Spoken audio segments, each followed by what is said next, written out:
Welcome to Marriage IQ, the podcast for the intelligent spouse.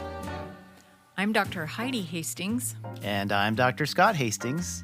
We are two doctors, two researchers, two spouses, two lovers, and two incredibly different human beings coming together for one purpose: to transform the stinky parts of your marriage into scintillating ones, using intelligence mixed with a little fun. Hello to all you intelligent spouses out there. Welcome back to another breathlessly exciting episode of Marriage IQ. We, your most gracious yet adorable hosts, intelligently guide you by intricately and expertly weaving your marriage like a thread through a needle, from sorry to superb, stale to stellar, sucky to scintillating, and horrible to hallelujah. Now it's time to get down to business. And when we say business, we mean this episode is going to be all about men. In fact, in a gesture to all men everywhere who may feel somewhat disoriented on this program, we are here to say that today's podcast is for you only. Yes, that's right, men only. If you are listening right now and happen to be a woman, you may now push the stop button on your phone and never return to this episode again, because today is not for you. Keep moving along and have a great day. There is one woman allowed today who also happens to be the executive producer of this podcast and who barely gave me the permission to go down this radical road today. And that woman is my wife, Dr. Heidi Hastings. Thank you for allowing me this pleasure. Well, she's allowed because I, quite frankly, have to allow her. But do you want me to leave? She's still, no, I can leave if you want. You're allowed. Now, if you are a woman still listening at this point, and you're beginning to feel somewhat jilted about being excluded from today's program, I'd like to give you the same tender advice I give all of my children when they feel ignored, unappreciated, or left out. Suck it up, buttercup. Life's unfair. Get used to it for now. I love you. Now, if you're a woman still listening, I cannot stop you. However, please proceed with caution. I warn you, just like the lifeguard at the beach at high tide, we are moving into dangerous territory. This is a men's only podcast for the next 30 or so minutes. So please don't tell me you're offended by something I said today. I gave you fair warning. You chose to ignore it. Perilous moments may lay ahead for you. So I just push that stop button now and wait for next week's episode when we resume our normal programming schedule. Okay, men. Now I'd like to talk to you. Mano y mano. Hombre y hombre. Dude to dude. Now that I have you all with no women present, I'd like to talk to you about a few things, see if you can relate. If you're like me, you probably grew up like most other boys. I remember as a toddler, I liked blocks, then Legos, then Matchbox cars. I remember I loved trains. Oh man, trains were the best.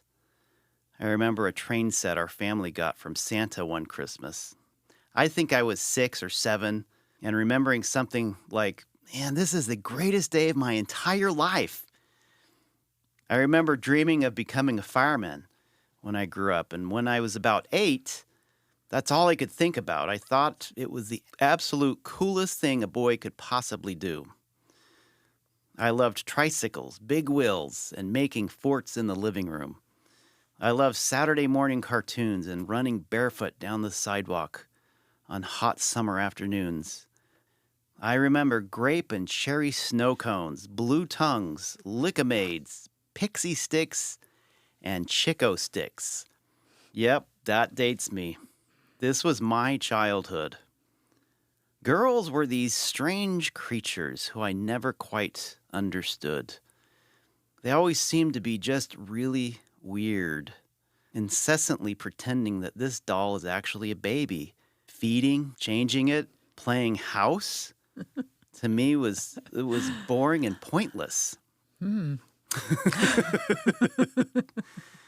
Why would I be Interesting. interested in anything so utterly domestic when I could be jumping at the call for help into that big red truck with the lights and sirens blasting while I barreled down through all the red lights so I could single-handedly drown out yet another fire and save a little family from certain death and destruction, and by so doing become a hero to the entire world?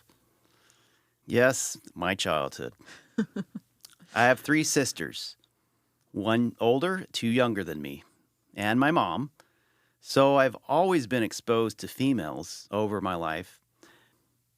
Part of what made all this so confusing to a boy's brain like me was that I learned really early on that despite all these really weird things about girls, I kind of liked them. I remember I had a crush on my first grade teacher, Ms. Garcia. Yeah, I know. I must really be into older women. Fast forward about 18 years, and I'm walking down the sidewalk, minding my own business, and out of the blue, bam! I hear a voice somewhere that says, "You are going to meet your wife today." And I did. And that girl is sitting right across from me right now. But I will just say that white tulips were part of our wedding day. And it started on the day I asked her to marry me, on Valentine's Day. I gave her a white tulip. And every Valentine's Day since then, for the past 29 years. You're right. That day really was not just the start of our romantic and exciting life together, our scintillating life together, but also a really great pathway that was filled with struggle and growth. That was the day that we began to learn the powerful reality about how men and women are so different from each other, but how we truly need each other to become the best versions of ourselves and each other. Thank you, Heidi. Today I want to talk about the woman, for all the men out there, the woman in your life. If you're not married, then the woman who may or will be in your life. I'm speaking to you not from a religious, political, or even scientific point of view. I'm speaking from an intimately masculine point of view. Whenever I talk about men and intimacy, I hear muffled chuckles. Men and intimacy? Why is that? Why do these words, men and intimacy, look and sound so awkward when being put together? Look, I know we men came into this world with our own set of uniquely male traits, thoughts, and behaviors. We had no instruction manual on how to become intimate with a woman. I don't know if any of us men have really moved on from the mystique, the perplexity, and downright confusion that women create for us. And that's pretty obvious sometimes. Or we create with our experience with them. On one hand, you know as well as I know that certain hormones we've talked about on this podcast before, they start really kicking in at around age 11 or 12. And they really don't let us alone until we're either dead or in our 90s. It drives us like a freight train toward these mystical creatures called women. I remember like it was yesterday, after the first time we kissed on Heidi's back lawn at 3 a.m. while waiting for the crowds to disperse after a football game. It was our first date. I'll tell you, there is nothing more powerful, a powerful force in this universe that could have kept me away from being with her. My every waking thought, feeling, desire was consumed with one singular passion: to be with this strange, mystical being they call woman. As a man, you intrinsically know and are hardwired deep in your soul that you want, you desire, you need, you yearn for a connection so deep, lasting, and meaningful with a woman. I can tell you of all the studies supporting the idea that men in a long-lasting and committed relationship live longer, are healthier, are happier, are more successful, and have more meaning than those who are not married. There's Lee Lillard, Marital Status and Mortality, 1996, Marriage and Men's Health, 2019, and Balter, The Effect of Marital Status on Life Expectancy by Brad Wilcox, 2023. Brad Wilcox, Men and Marriage, Debunking the Ball and Chain Myth, 2017. This research goes on and on. I'll stop there. But there's a book Brad Wilcox wrote called Get Married and is chock full of other studies. Indeed, creating a meaningful marriage may actually be the single most effective tool in reducing your risk of long-term health and mortality. Just think about it. Lowering your risk more than cholesterol medicine, blood pressure medicine, other medications, even diet? Do you see why this topic is so important to us? What greater purpose in life is there than to inspire, to educate, to enhance, perhaps the greatest power in this world, the power of one man and one woman together, embraced in each other's arms as one for all eternity. Yeah, that's pretty powerful, dude.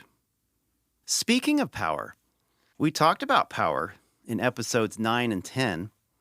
If you haven't heard those yet, I encourage you to listen to them.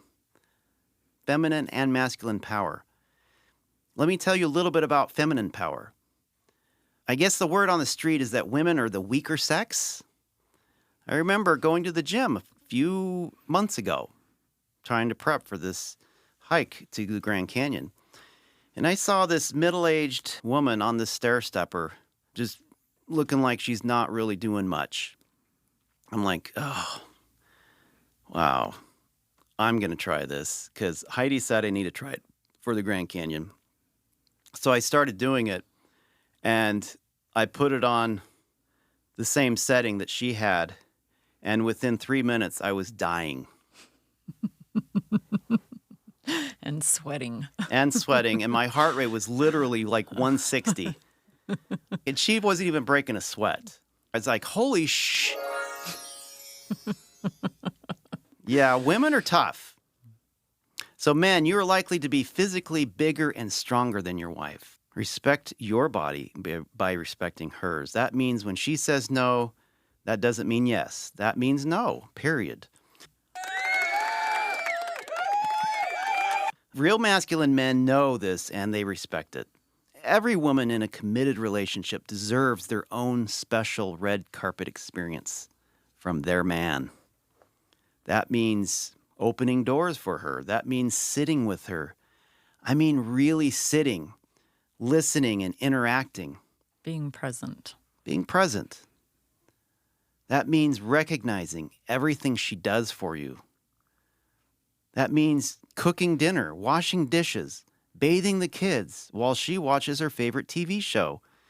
That means being intentional with finding out who she is. Well, I already know my wife. Bonkers. Whoa. Maybe, can I go back? Maybe she doesn't want to watch a TV show. Maybe she wants to read medical journals. Or maybe she wants to read social science journals. Maybe. Absolutely. Or other scintillating and intelligent kinds of activities. Yeah. Well, we've been married 25 years. I know my wife. Bonkers. That means when your wife takes her clothes off and stands in front of you completely naked, she's taken a huge chance on you, man. An enormous chance. She is telling you, without telling you, here I am. I'm fully exposed to you. I'm bearing my soul to you. I'm taking this risk with you because I want to feel loved and cherished.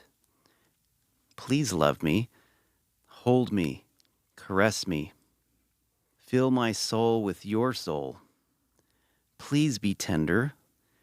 Please create a special moment that we can both share.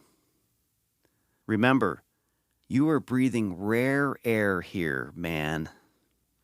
You have a naked wife in front of you. Don't blow it. Speaking of not blowing it, I've got a beef to talk about. And Heidi, you can jump in if you want here. There are several studies that report the average length of time for sex is about 5 to 6 minutes. Right. Shalom Levitt talked about that on episode 22, I believe. Yes, 5 to 6 minutes. Now, other studies out there report that men really like seeing their wives turned on and like seeing them orgasm. According to a study in the Journal of Sex Research, most men find bringing their wives to orgasm as a, quote, masculinity achievement that makes them feel manlier. Okay. Now, let's put that in context of other studies showing that the average time for a woman to climax, according to the International Society for Sexual Medicine, it takes about 14 minutes, and sometimes 20 or more, and definitely more as women age. So, whoa, wait a minute here. Houston, we have a problem. Yeah. Let me see if I understand what you're saying here. Okay. First, it takes about 14 or more minutes for a woman to orgasm. And yet, the average length of time for sex is about 6 minutes. But men feel manlier when he's able to bring his wife to orgasm. So we definitely have a problem here. Either, I think maybe the women are faking it, the research is just plain wrong, or possibly men are lying about really wanting to pleasure their woman instead of themselves. You don't need an advanced degree to recognize that the, quote, average sexual encounter at 6 minutes equates to warming up the car in the female sexual world, which means there is no way a lot of these women are actually having orgasms if these numbers are actually true. Right. And on top of that, do you know what the average length of time for men to orgasm is? Tell me. Yeah, that's right. 5 minutes. Dudes, this is not looking good for you. 5 minutes for you to orgasm. The average time for sex is 6 minutes. That means you're getting off without thinking about your woman. Not okay. So let me ask you, men, and I want an honest answer. Do you really want to see your wife orgasm? Or are you too interested in just getting off, then rolling over and sleeping? I mean, this is a real problem if this is true. This should really be illegal. Don't get me wrong. 6 minutes of sex is totally fine sometimes. And you There's both, a place for that, definitely. yeah, you both really need to be in the same headspace for this to happen so your wife doesn't feel neglected. I realize that 6-minute sex is okay at times. But let me ask you, is eating at Burger King or In-N-Out fine sometimes? Yeah. But do you eat there for every meal? If you do, you need some serious help, my man. Let's work on a little bit of this. Let's talk about a fine dining experience, okay?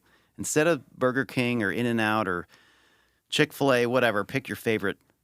Let's talk about a fine dining experience. Right. We did talk about that a couple of episodes ago, but it bears repeating because we don't know that the men were listening to that episode. Right.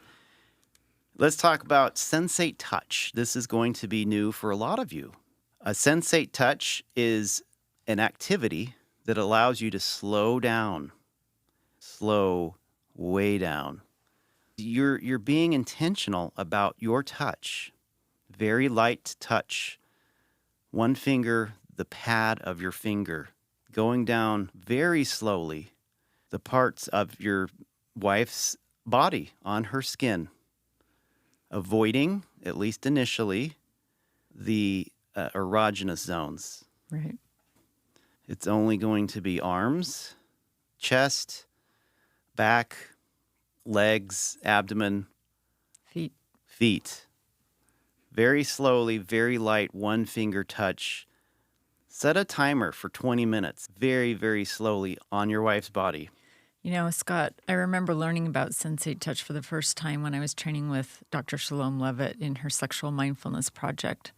Mm-hmm. Sensate touch has been around for a long time. It was actually a concept that was created by Masters and Johnson in the 1960s. So it's been around for about 60 years now, but it was foundational to the idea of sex therapy. So initially, they just used this for couples who were having biological, physical, or psychological issues with sex. Mm-hmm. And they found this to be very, very helpful in helping them recover and have a better sexual relationship with each other. But Dr. Shalom Levitt then took this same idea and applied it to maybe it's not just necessary for those that have problems, but that it can also be used to enhance the sexual experience for those who have already pretty good experiences. Yeah, So and sensate touch it's a really great tool. enhance it does. So here's the thing, men. You can do the exact same thing and have totally different outcomes. When you're doing sensate touch on your wife's body, you must be focused on her. You cannot think about anything or anyone else. Not If you the do, ball game. if you Not do, you just come back to it. You come back because your wife will feel the difference. You can be doing the exact same thing and be totally into it emotionally or totally checked out. Your wife will be able to tell the difference. I promise. So try it. mindfulness right there. In addition to that, it's funny, there's a lot of books and magazines talking about mechanics of sex. Mm-hmm. You can be well versed in the latest tricks, but if you don't come to the bedroom with that pure desire, that pure passion, that pure purpose to make this the most wonderful experience for your wife, then you'll wonder why all of these tricks and tips don't end up creating that scintillating lovemaking that you are so desperate to find. You must love and be in love with the woman you are making love to. How about trying sex that lasts for an hour? 2 hours? How about scheduling your sex so that's on both of your schedules? You clear your schedule and nothing else is planned. Oh, but my wife is cranky. She's mean. I'm not attracted to her. She puts me down. She criticizes me. She spends too much money. She's depressed all the time. Blah, blah, blah. I don't want to downplay real pathology here, men. That is the case sometimes. That does exist in our female counterparts. That's true. But that's for another day. We'll tackle that later. Today, we're talking about what you and you alone can start doing right now to help your wife seize the mantle of her feminine power that she rightly possesses. Now, I want to talk a little bit about pornography. So, men, we're hardwired to view naked women. Get over it. Move on. Don't try to tell me, not me, I don't do that, etc., etc. The numbers are consistent and have been consistent for years. Nearly all men everywhere, it doesn't matter if you're religious or not, they look at naked women having sex online. And a sizable majority do so often, at least once a month. Having said all that, that does not make it right. While this is an explanation, it is not an excuse. Okay? Porn will never, ever be good for a long-term committed relationship. Let me repeat. Porn will never, ever be good for a long-term, sustained, committed relationship. If you wanted to defend porn, I'm sure you could point to the plethora of so-called studies showing It's not really a plethora. It's an emerging field, but it's a few studies. You're right. There's not a plethora. I was wrong. There are a few studies that show how porn can improve sexual satisfaction in relationships. Well, sexual communication, a few other elements.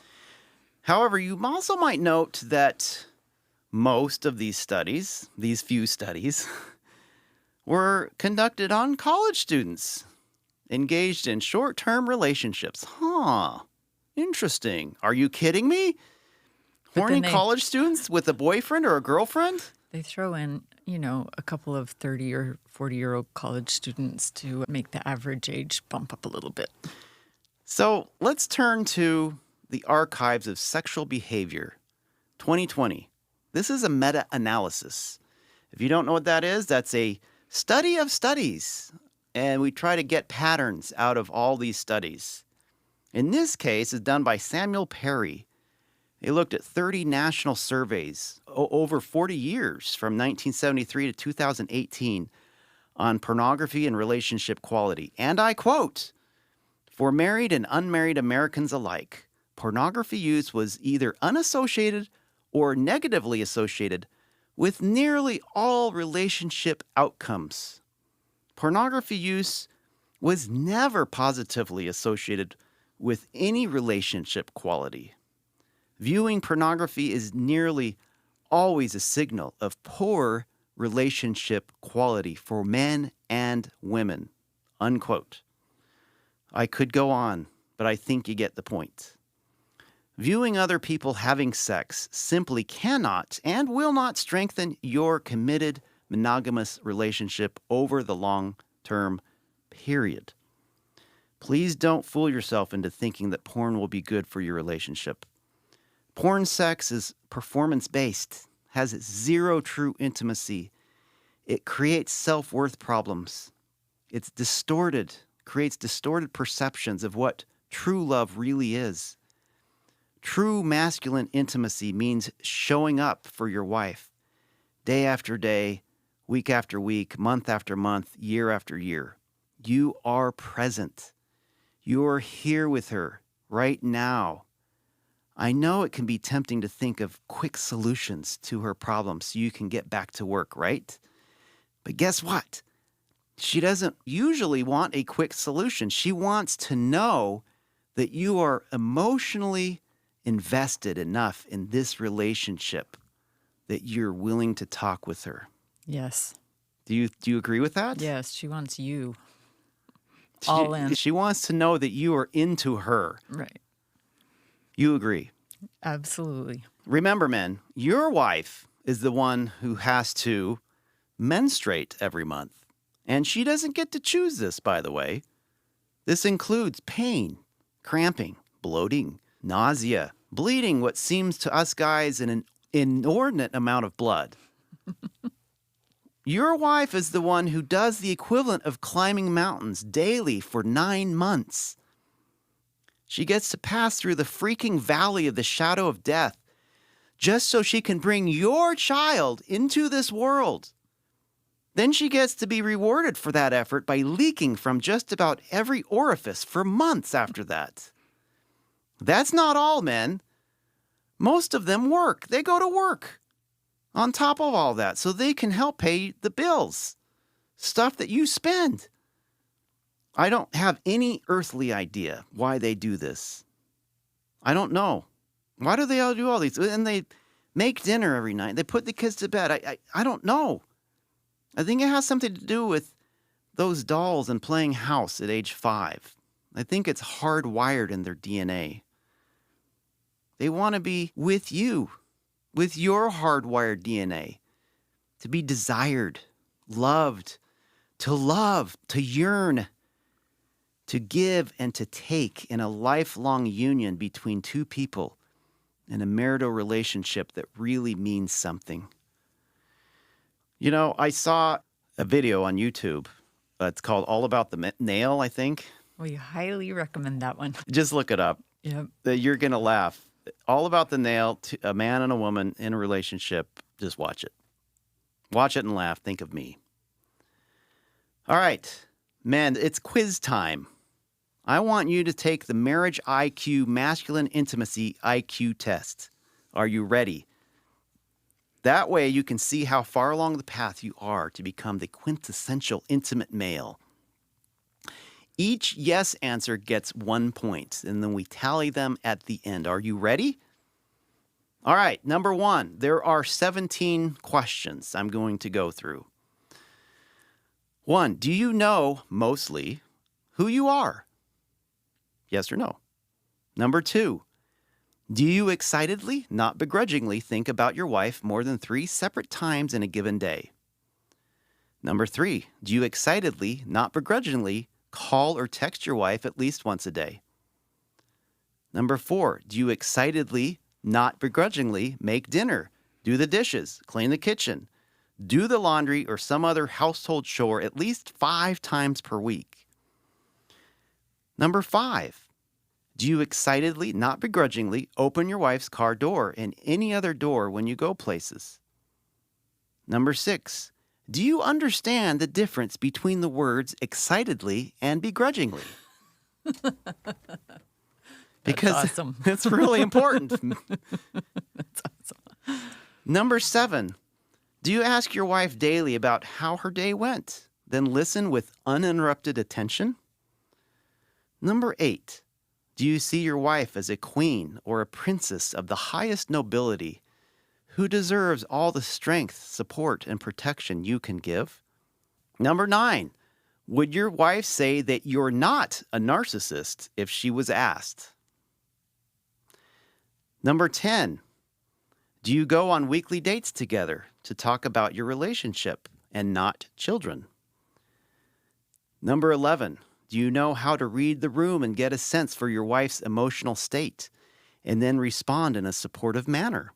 Number 12, do you treat each moment of your sexual experience with your wife regularly as a fine dining experience by being intentionally present and not just noticing, but appreciating your wife's exquisite touch, scent, taste, and sight? Number 13, do you prepare for your lovemaking by making sure you have a soft blanket, soft music, soft lights, lubricant, Viagra or some other medicine if needed, necessary tools to enhance your wife's sexual experience? Number 14, do you patiently and gently wait for your wife to orgasm before you do? Number 15, do you ask your wife at times how you can make her sexual experience better for the future? Her likes, dislikes, speed, motion, anything. Number 16, do you take responsibility for cleanup after sex, including putting away or washing the blanket, washing and sanitizing, charging a vibrator, putting away lubricants and warmers, blowing out candles, turning off music, etc., etc.? Number 17, do you truly want in the bottom of your heart to become the kind of man that gives your wife butterflies every time she sees you? All right, how'd you do, men? If you scored 6 or below, you need an emergency life-saving course in male intimacy. Maybe we ought to create that. If you scored 7 through 9, you are a work in progress. There is significant room for growth if you keep going. 10 through 12, you're well on your way to becoming the intimate masculine man your wife deserves. 13 through 15, you are an intimate man rock star who is becoming, not just doing, and your wife knows it. 16 and 17, you are among the Greek gods. Your wife cannot get enough of you. Don't forget to sharpen that saw frequently. We will end this episode. I want to quote from the wildly popular 1999 movie Notting Hill, when Julia Roberts stands in front of Hugh Grant and says, "I am just a girl standing in front of a boy, asking him to love her." And with that, everyone, thanks for being with us and have a great week. And remember, the intelligent spouse knows that to change from a stinky to a scintillating marriage first requires a change in themselves. Thank you all for tuning in to Marriage IQ. We hope today's episode has sparked some wonderful thoughts and brought you valuable insights. Remember, the conversation doesn't end here. If you are interested in more information on this topic or to learn more about what we do, check out our website, drheidihastings.com. And if you get the chance, we'd love to have you leave us a review on Apple Podcasts, Spotify, or wherever you listen. It really helps us get the word out about Marriage IQ, and we appreciate your support. Thanks again for listening. Keep exploring, and we'll catch you next time on another exciting episode of Marriage IQ.